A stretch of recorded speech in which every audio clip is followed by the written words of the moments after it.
पर क्या आपने कभी सोचा है कि आखिर दानेदार सफेद चीनी किस चीज से बनती है और फैक्ट्री में से कैसे बनाते हैं? तो चलिए जानते हैं इस कमाल की वीडियो में कि चीनी यानी शुगर कैसे बनती है। इसलिए वीडियो को बिना स्किप किए एंड तक जरूर देखना।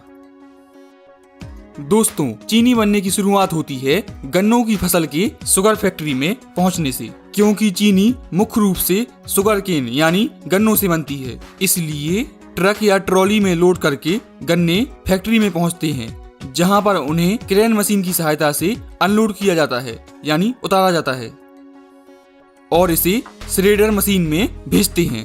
यह मशीन कुछ ही समय में गन्नों को कट करके बारीक फाइबर में बदल देता है, लेकिन यह उसका जूस नहीं निकालता है। अब जो फाइबर हमें मिला है, इस फाइबर को लाइन से एक के बाद एक लगे रोलर मिल के बीच में से गुजारते हैं, जिससे फाइबर में मौजूद एक एक बूंद जूस को निकाल लिया जाता है। 2-3 रोलर से गुजरने के बाद इसमें गर्म पानी डालकर फिर से रोलर के बीच में से गुजारते हैं। इस तरह से 99% तक जूस निकल जाता है। अब इस फाइबर को मशीन की सहायता से छानकर अलग कर लेते हैं, जिसे बगैस कहते हैं। लेकिन यह बगैस वेस्ट नहीं होता, बल्कि इसे जलाकर ही फैक्ट्री की सारी ऊर्जा और बिजली बनाई जाती है। इस तरह से फैक्ट्री ऊर्जा के लिए आत्मनिर्भर हो जाती है। अब इस प्रोसेस से निकले जूस को छानकर बड़े बड़े टैंकों में इकट्ठा कर लेते हैं, जिसे हम रॉ जूस कहते हैं। अब इस रॉ जूस को लैब टेस्ट के लिए भेजते हैं, जहां पर उसका केमिकल कंपोजिशन और शुगर कंटेंट चेक किया जाता है। लैब टेस्ट के बाद जूस को रिएक्शन टैंक में भेजते हैं, जहां पर इसमें जरूरत के अनुसार लाइम यानी चूना डालते हैं और साथ साथ सल्फर गैस भी छोड़ते हैं। इन सब को फिर मशीन की सहायता से 5-6 घंटों के लिए मिलाया जाता है। इस दौरान ब्लीचिंग और एल्कलाइजेशन की प्रोसेस होती है, जहां से फिर इसे क्लैरिफायर टैंक में भेजते हैं। वहां पर इसे टैंक में भरकर छोड़ देते हैं और कुछ समय बाद सारा कीचड़ नीचे बैठ जाता है सेडिमेंट के रूप में और साफ पीला जूस ऊपर रह जाता है। अब इस साफ जूस को कचरे से अलग करके एवेपोरेटर्स में भेजते हैं। एवेपोरेटर्स में जूस को तब तक उबाला जाता है जब तक यह एक गाढ़े सिरप में ना बदल जाए।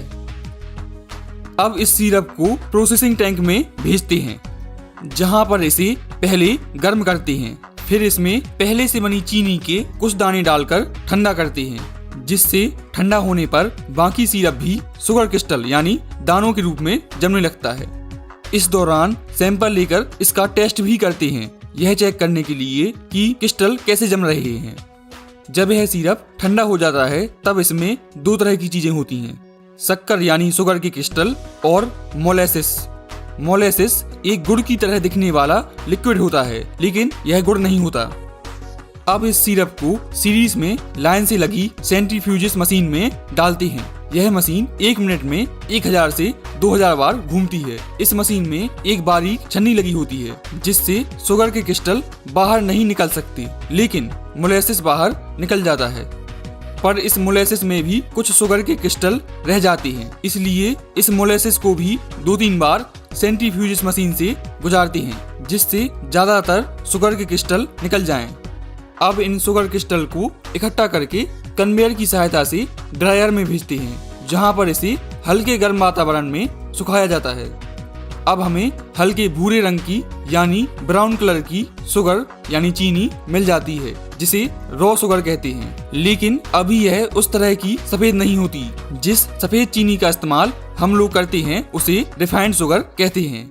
रॉ शुगर से रिफाइंड शुगर बनाने के लिए रॉ शुगर को डिस्टिल्ड वाटर यानी पानी में अच्छी तरह से घोल लेते हैं, ताकि सारे क्रिस्टल अच्छे से घुल जाएं। फिर उसे सैंड एंड ग्रेवल फिल्टर से गुजारते हैं, जो इसमें मौजूद रेत और कंकड़ आदि को छानकर अलग कर देता है। वहां से फिर इसे डीकलराइजेशन टैंक में भेजते हैं, जहां पर चीनी को सफेद करने की प्रोसेस होती है।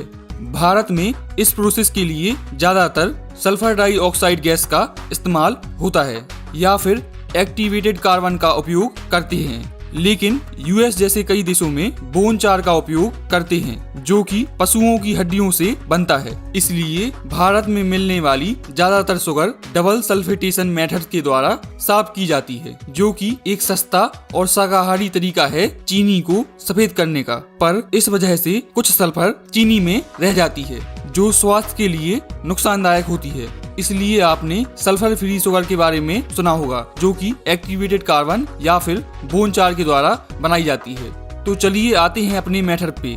डीकलराइजेशन टैंक में छने हुए घोल यानी सॉल्यूशन को भरकर कुछ समय के लिए छोड़ देते हैं। इस दौरान टैंक में मौजूद सल्फर डाइऑक्साइड या फिर एक्टिवेटेड कार्बन सारे कलर को एब्जॉर्ब कर लेता है, यानी सोख लेता है और एक क्लियर सफेद लिक्विड बन जाता है, जिसे फिर वैक्यूम एवेपोरेटर में भेजते हैं, जो इसमें मौजूद पानी को गर्म करके निकाल देता है और एक गाढ़ा सिरप बन जाता है। इस सिरप में कुछ चीनी के दाने डालकर ठंडा करते हैं, जिससे ठंडा होने पर यह शुगर क्रिस्टल यानी दानों के रूप में जमने लगता है।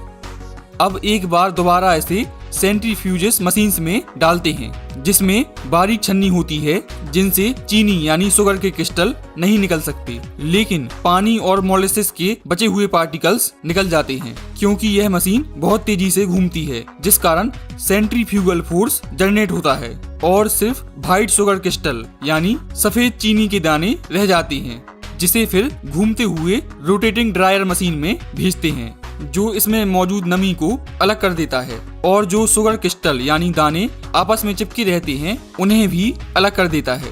फिर इसे बड़ी बड़ी वाइब्रेट करती हुई छन्नियों के द्वारा छानकर इसे स्टोरेज टैंक में भेजते हैं, जहां पर हजारों टन शुगर को रखा जाता है, जहां से फिर इसे ऑटोमेटिक फिलिंग मशीन के द्वारा प्लास्टिक बैग्स यानी बोरे में भरते जाते हैं और इसके ऊपरी सिरे को सीकर पैक कर देते हैं, जहां से फिर इसे आगे ट्रांसपोर्ट किया जाता है। तो इस तरह से बनती है चीनी यानी शुगर। अगर आपका कोई डाउट हो तो नीचे कमेंट करके जरूर पूछें, और अगर वीडियो अच्छी लगी हो तो लाइक करें, चैनल को सब्सक्राइब करें और दोस्तों के साथ शेयर करना बिल्कुल ना भूलें। मिलते हैं किसी दूसरी वीडियो में, तब तक के लिए